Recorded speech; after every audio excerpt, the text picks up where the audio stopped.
1886 থেকে 1887 ঠাকুর তখন ইহলোক ত্যাগ করেছেন। ঠাকুরের মহাসমাধির পরে মা বৃন্দাবনে বিরোহিনীর জীবনযাপন করছেন। যদিও ঠাকুর ঘন ঘন দর্শন দিয়ে মায়ের জীবনকে আনন্দে ভরিয়ে দিচ্ছেন, কিন্তু তবুও ঠাকুরের সান্নিধ্য 24 ঘন্টা পাওয়ার জন্যে মা সব সময় ব্যগ্র হয়ে থাকেন। জীবনের এই 1 বছরের সময় মা সম্পূর্ণ একা। আগের আশ্রয়, অবলম্বন বা আড়াল কিছুই আর নেই। যতদূর দেখা যায় সামনে শুধুই সম্বলহীন জীবন, অস্পষ্ট ভবিষ্যৎ, অজানা কর্মপথ। এই গভীর নৈরাশ্যকর অবস্থা আলো করেই তো মাতৃশক্তি প্রকাশিত হয়েছিল। ঠিক যেমন প্রকৃতিতে দেখা যায়, অন্ধকার যত গভীর হয়, ঘন হয়, ততই বোঝা যায় যে সূর্যোদয়ের আর বেশি বাকি নেই। মায়ের জীবনেও সে একই ঘটনা ঘটেছে। মা নীরবে শোকাহত চিত্তে সেই অনিবার্যের দিকে ধীরে ধীরে এগিয়ে চলেছেন। পরবর্তীকালে মা যে অগণিত মানুষের জীবনে আধ্যাত্মিক আলোকবর্তিকা রূপে ভূমিকা পালন করবেন, তার শুরুই হয়েছে এই সময় থেকে। আর ঠিক সেই জন্যেই একাকিত্ব, নিঃসঙ্গতা বা গভীর শোককে শান্ত মনে গ্রহণ করুন।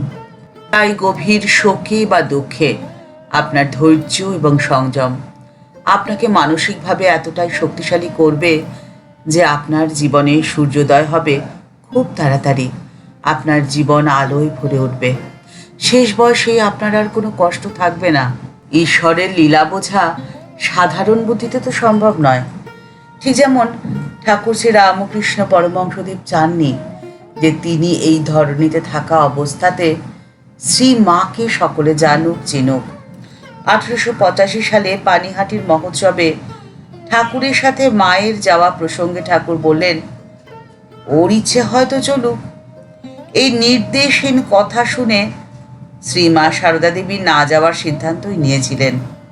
ঠাকুর সেই সিদ্ধান্তে খুশি হয়ে পরে বলেছিলেন, ও না গিয়ে ভালোই করেছে, ও খুব বুদ্ধিমতী।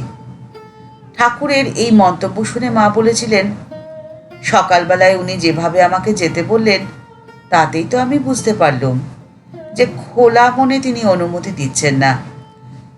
যদি অনুমতি দিতেন তো বলতেন, হ্যাঁ হ্যাঁ যাবে বই কি। এই প্রসঙ্গে স্বামী ভূতেশানন্দজি মহারাজ লিখছেন, তিনি মহীশূরের এক প্রখ্যাত শিল্পীকে দেখেছিলেন।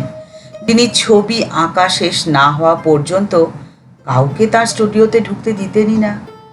আঁকা শেষ হয়ে যাওয়ার পরে তিনি বেশ কয়েকজনকে সেই ছবি দেখার জন্য আমন্ত্রণ জানাতেন। ঠাকুর যে সেরকম বিরাট এক শিল্পী, আর শ্রীমা সারদা দেবী হলেন ওই শিল্পীর শ্রেষ্ঠ শিল্পকীর্তি। যতদিন না এই শিল্পকীর্তিটি সম্পূর্ণভাবে প্রস্তুত হচ্ছে, ততদিন ঠাকুরও সাধারণ মানুষের অংশগ্রহণকে অবাঞ্ছিত বলেই মনে করেছিলেন। আপনার জীবনের সমস্ত ঘটনা প্রবাহ, চড়াই উতরাই, দুঃখ, শোক, আনন্দ, বেদনা সব কিছুই যে পূর্ব নির্ধারিত, এটি অস্বীকার করার কোনো উপায় নেই। আর এর জন্য ঠাকুর বলছেন, কপটতা নয়, মন আর মুখকে এক করতে হয়। ঈশ্বর যে মন দেখেন। তাই তো ঠাকুর শ্রী রামকৃষ্ণ পরমহংসদেব বলছেন, একজন তিলকধারী গৈরিক বসন পরিহিত মানুষ মুখে সারাক্ষণ হরিনাম করছে, কিন্তু মনে মনে কাম কাঞ্চনে ব্যস্ত।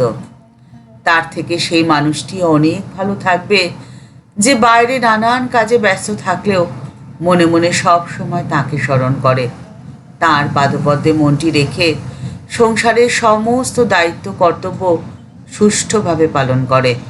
যে মানুষটি এরকমভাবে জীবনযাপন করে তার তো শেষ বয়সে কোনো কষ্টই থাকবে না, কারণ বয়স তো একটা বাইরের পোশাক মাত্র। আসল হলো মন। যার মন তার পাদপদ্মে সম্পূর্ণ সমর্পিত, তার মন যে কখনো মলিন হয় না, সবসময় সতেজ এবং সজীব থাকে। আমাদের শরীরের চালনা শক্তি তো রয়েছে আমাদের মনের কাছে, আর মন যার সতেজ এবং সজীব, তার জীবন তো আনন্দে পরিপূর্ণ থাকে। আমাদের শরীরের, আমাদের দেহের বয়স হতে পারে, কিন্তু আমাদের মনের কোনো বয়স হয় না। আমাদের শরীরে বার্ধক্য আসতেই পারে, কিন্তু মনে বার্ধক্য আসে না। আর আমাদের শরীরটা হলো আমাদের পোশাক।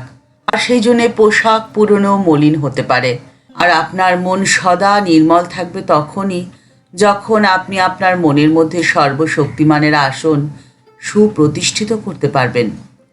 আর তখন আপনি কখনো একাকিত্বে ভুগবেন না, কারণ তখন আপনি তো ঈশ্বরের কথা ভাবছেন না, আপনার কথা ভাবছেন স্বয়ং ঈশ্বর। আপনি তার হাতটি ধরে নেই, আপনার হাতটি তিনি ধরে রয়েছেন শক্ত করে। তাই আপনি নির্ভয় নিশ্চিন্তে আনন্দের সাথে দিন যাপন করতে পারবেন। ঠাকুর মা ও স্বামীজির চরণে প্রণাম জানিয়ে আজকের পর্বে এই পর্যন্তই। দেখা হচ্ছে পরের পর্বে। আজকের পর্বের উপস্থাপনা ভালো লেগে থাকলে লাইক বাটনটি প্রেস করে দিতে ভুলবেন না। আর আপনি যদি এই চ্যানেলে নতুন এসে থাকেন তাহলে চ্যানেলটিকে সাবস্ক্রাইব করে বেল বাটনটি ক্লিক করে দিতে পারেন। এই চ্যানেলে ভিডিও আপলোড হওয়ার সাথে সাথেই আপনার কাছে নোটিফিকেশানটি চলে যাবে। আর এই ভিডিওটি আপনার কেমন লাগলো আপনার মতামতটি কমেন্টস বক্সের মধ্যে জানালে আমাদের ভালো লাগবে। আপনার যদি এই ভিডিওটি ভালো লেগে থাকে তাহলে আপনি আপনার আত্মীয় বন্ধুর মধ্যে ভিডিওটি শেয়ার করে দিতে পারেন। দেখা হচ্ছে পরের পর্বে। নমস্কার।